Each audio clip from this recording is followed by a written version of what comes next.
Kidney और gall bladder stone के खात्मे का जरिया, फिर से पथरी न होने का मुकम्मल इलाज। आज ही तशरीफ लाएं R&S यूनानी pharmacy, first floor, syndicate bank, Bahadurpura x road, Hyderabad. अस्सलाम वालेकुम नाज़रीन, आइए नज़र डालते हैं देश और दुनिया के खबरनामे पर। सच न्यूज के खबरनामे में आप सबका इस्तकबाल है। आज की सबसे बड़ी खबर आ रही है अखिलेश यादव को लेकर, जहां पर अखिलेश यादव के लिए एक ऐसा बयान आया जिसने सबको हिला दिया। यूपी के मंत्री का सनसनीखेज बयान है कि हो सकता है अखिलेश यादव को ISI से मदद मिल रही हो। इससे पहले आनंद स्वरूप शुक्ला ने सुहेल देव, भारतीय समाज पार्टी के अध्यक्ष ओम प्रकाश राजभर पर भी आतंकवादी संगठनों से मदद लेने का इल्जाम लगाया था। अपने विवादित बयानों को लेकर अक्सर चर्चा में रहने वाले यूपी के संसदीय कार्य राज्य मंत्री आनंद स्वरूप शुक्ला अब दावा किया है कि समाजवादी पार्टी सपा के अध्यक्ष अखिलेश यादव को पाकिस्तान की खुफिया एजेंसी ISI से संरक्षण मदद मिल रही है। शुक्ला ने ट्यूसडे रात को अपने आवास पर संवाददाताओं से बातचीत में अखिलेश में पिछले दिनों मोहम्मद अली जिन्ना को लेकर दिए गए कथित बयान के सिलसिले में पूछे गए सवाल पर कहा कि अखिलेश को पाकिस्तान की खुफिया एजेंसी ISI से संरक्षण और सुझाव मिल रहे हैं। हो सकता है कि उन्हें इस संगठन से मदद भी मिल रही हो। शुक्ला ने दावा किया कि अखिलेश ISI के इशारों पर ही जिन्ना का महिमांडन कर रहे हैं। बता दें, इससे पहले शुक्ला ने सुहेल देव, भारतीय समाज पार्टी के अध्यक्ष ओम प्रकाश राजभर पर भी आतंकवादी संगठनों से मदद लेने का इल्जाम लगाया था।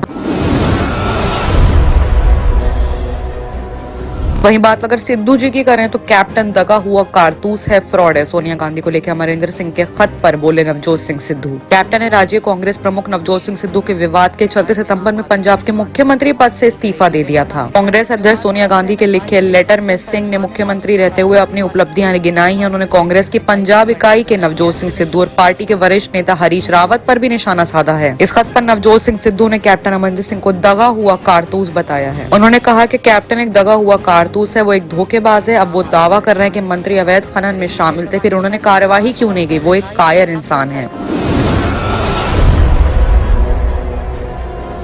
ये बात अगर आप प्रियंका गांधी की करें तो प्रियंका गांधी ने बीजेपी वार पर कोई कमी नहीं छोड़ी। उन्होंने कहा है कि चुनाव के वक्त अगर 1-2 रुपए कीमतें घटाकर जाओगे तो मिलेगा करारा जवाब। प्रियंका गांधी का ये बयान ऐसे वक्त पर आया जब पेट्रोल और डीजल की कीमतें पूरी तरह से पार हो चुकी हैं। दिल्ली में पेट्रोल 110 रुपए के पार है, जबकि डीजल 98 रुपए से भी ऊपर बिक रहा है। त्योहारों के बीच पेट्रोल डीजल से लेकर खाने पानी की चीजों के दाम आसमान पर है। पेट्रोल डीजल के दाम एक महीने से 8 से 9 रुपए प्रति लीटर बढ़ चुके हैं। सब्जी और घाल तेल के भाव भी ऊपर पहुंच चुके हैं। इस बीच कांग्रेस की महासचिव प्रियंका गांधी ने महंगाई को लेकर सरकार को घेरते हुए कहा कि त्योहार का वक्त है और महंगाई में आम आदमी परेशान है, जनता माफ नहीं करेगी। प्रियंका गांधी ने कहा कि त्योहार का वक्त है, महंगाई से आम जन परेशान है। भाजपा सरकार की लूट वाली सोच ने त्योहार से पहले महंगाई कम करने के बजाय गैस सिलेंडर, पेट्रोल, डीजल, तेल, सब्जी के दाम आसमान पर पहुंचा दिए हैं। चुनाव के वक्त भाजपा 1-2 रुपए घटाकर जनता के बीच जाएगी तो उसे करारा जवाब मिलेगा, जनता माफ नहीं करेगी। 1 नवंबर को कॉमर्शियल LPG सिलेंडर की कीमतों में 267 रुपए की बढ़ोतरी की गई है। वहीं एक और खबर पता चल रही है PM योगी को लेकर, जहां पर शोभ यात्रा में योगी ने आरती कर राम सीता का किया स्वागत। 12 लाख दियों से सजेंगे घाट। यूपी के अयोध्या में भव्य दीपोत्सव कार्यक्रम की शुरुआत हो चुकी है। आज अयोध्या में 12 लाख दिए जलाए जाएंगे। Guinness book of world record की टीम इनकी गिनती करेगी। बताया जा रहा है कि 12 लाख दियों में राम की पैड़ी पर 9 लाख और अयोध्या के बाकी हिस्सों में 3 लाख दीपक जलाए जाएंगे। उत्तर प्रदेश के अयोध्या में दीपोत्सव की तैयारी काफी जोरों शोरों से बताई जा रही है। इतना ही नहीं, अयोध्या में झांकियां भी निकाली जाएंगी। केंद्रीय मंत्री श्री किशन रेड्डी, राज्यपाल आनंदीबेन और CM योगी आदित्यनाथ भी कार्यक्रम में मौजूद रहेंगे। वहीं एक और हैरत अंगेज खबर कानपुर से आ रही है, जहां पर कानपुर में मचा हड़कंप। चकेरी इलाके में एक साथ मिले जीका के 25 मरीज, 36 संक्रमण की संख्या बढ़ चुकी है। यूपी के कानपुर में कोरोना संक्रमण के बाद फैला डेंगू वायरल का प्रकोप पूरी तरह से खत्म नहीं हुआ और जीका वायरस ने अपने पैर पसारने शुरू कर दिए हैं। कानपुर में जीका का हमला तेज हो रहा है। वेडनेसडे को जीका वायरस के 25 मामले सामने आए हैं। चकेरी क्षेत्र में हाई अलर्ट घोषित कर दिया गया है। इससे पहले चकेरी के पोखरपुर, आदर्श नगर, श्याम नगर, कालीबाड़ी, ओमपुरवा, लालकुर्ती, काजीखेड़ा और पूनम ताकी क्षेत्र में जीका के मरीज मिले हैं। CMO डॉक्टर नेपाल सिंह ने बताया कि शहर में अब कुल जीका के 36 लोग हो चुके हैं। शहर में जीका मरीजों की तादाद बढ़ने की वजह से हड़कंप मच गया है। इससे दिल्ली और लखनऊ में भी बेचैनी बढ़ चुकी है। जीका वायरस डेंगू फैलाने के मच्छर एडीज के फैलते से होता है और पहली बार 1952 में अफ्रीका के जंगल में पाया गया था। ऐसे में लोगों से पूरी तरह से अपील की जा रही है कि अपने घरों से बिला जरूरत बाहर न निकले। वहाँ का इलाका हाई अलर्ट पे कर दिया गया है। लोगों को पूरी तरह से सारी फैसिलिटीज घर पहुँचाने की कोशिश हो रही है।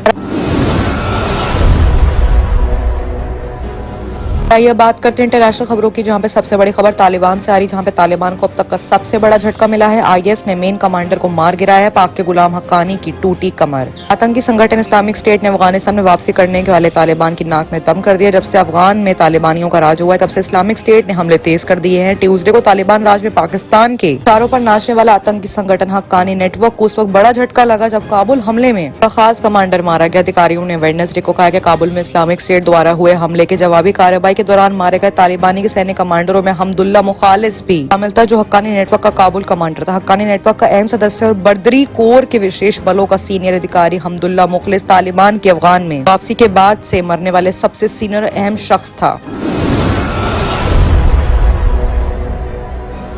एक और बड़ी खबर आ रही है रशिया से, जहां पर शख्स ने पागलपन की सारी हदें पार कर दी। शख्स ने 8वीं मंजिल से 2 बहनों को नीचे फेंक दिया और उनकी जान ले ली। इस दिल दहलाने वाली वारदात को अंजाम देने वाला शख्स का कहना है कि उसने दोनों बच्चियों को सिर्फ इसलिए फेंक दिया क्योंकि वो दोनों शोर मचा रही थी। रूस के हेलोविन के एक अपार्टमेंट में 23 साल का ओचर संचित नाम का शख्स किराए पर रहता था। इसी अपार्टमेंट में घर से गिरने वाली 2 लड़कियों की मौत हो गई। एक लड़की 9 साल की थी जबकि दूसरी 14 साल की थी। बच्चियों के छत से फेंके जाने की जानकारी पड़ोसियों ने पुलिस को दी। इसके बाद किराए के फ्लैट में रहने वाले ओचर संचित को बच्चियों की मौत मामले में गिरफ्तार कर लिया गया है। आरोपी का जब पुलिस ने गिरफ्तार किया तो इसके बाद उसने कहा कि लड़कियां फ्लैट में इतना शोर कर रही थी कि उसका दिमाग खराब हो गया। गुस्से में वो होश खो बैठा और बच्चियों को 8वीं मंजिल से खिड़की से बाहर फेंक दिया। पुलिस के मुताबिक आरोपी ने दोनों नाबालिग बहनों को फ्लैट से नीचे फेंकने की बात कबूल कर ली है। वहीं एक और दिल दहलाने वाली खबर ब्रिटेन से आ रही है। ब्रिटेन में रहने वाली एक औरत ने बीते बुधवार को शादी की थी और संडे को उसकी डेड बॉडी सूटकेस में से मिली है। पुलिस ने फिलहाल औरत के पति को गिरफ्तार कर लिया। हालांकि इस हत्याकांड में शामिल है या नहीं ये साफ नहीं हुआ। पुलिस को किसी ने कॉल करके वारदात की खबर दी थी। माना जा रहा है कि पति ने अपनी बीवी की कत्ल के बाद उसकी डेड बॉडी को घर से दूर सूटकेस में ठिकाने लगाने के लिए फेंक दिया। डेली स्टार की रिपोर्ट के मुताबिक डॉन वॉकर, जो कि उस औरत का नाम था, पिछले बुधवार को उसकी शादी हुई थी। संडे को उसकी डेड बॉडी ब्रिक हाउस के पास राइट क्लिफ के एस्थर्ग एवेन्यू इलाके में एक सूटकेस में मिली है। पुलिस का शक है कि औरत की उम्र 45 साल है और उसका कत्ल उसके पति ने है, लेकिन हालांकि अभी इसमें कोई ठोस सबूत नहीं मिला है। क्योंकि तमाम खबरों के लिए देखते रहिए सच न्यूज। किडनी के अमराज से परेशान मायूस लोगों के लिए खुशखबरी। R&S यूनानी फार्मेसी किडनी और गॉल ब्लैडर स्टोन के खात्मे का जरिया। अब UNI स्टोन कैप्सूल्स के जरिए खात्मा कीजिए। No operation, no side effects, 100% result. सिर्फ UNI स्टोन कैप्सूल से मुस्तहिक लोगों के लिए खुसूसी रियायत। फिर से पथरी न होने का मुकम्मल इलाज। दर्द, कॉन्स्टिपेशन और पुराने कब्ज से निजात पाइए। आज ही तशरीफ लाएं। R&S यूनानी pharmacy, first floor, syndicate bank, Bahadurpura X road, Hyderabad. Contact 9703 939 436 9063 383760।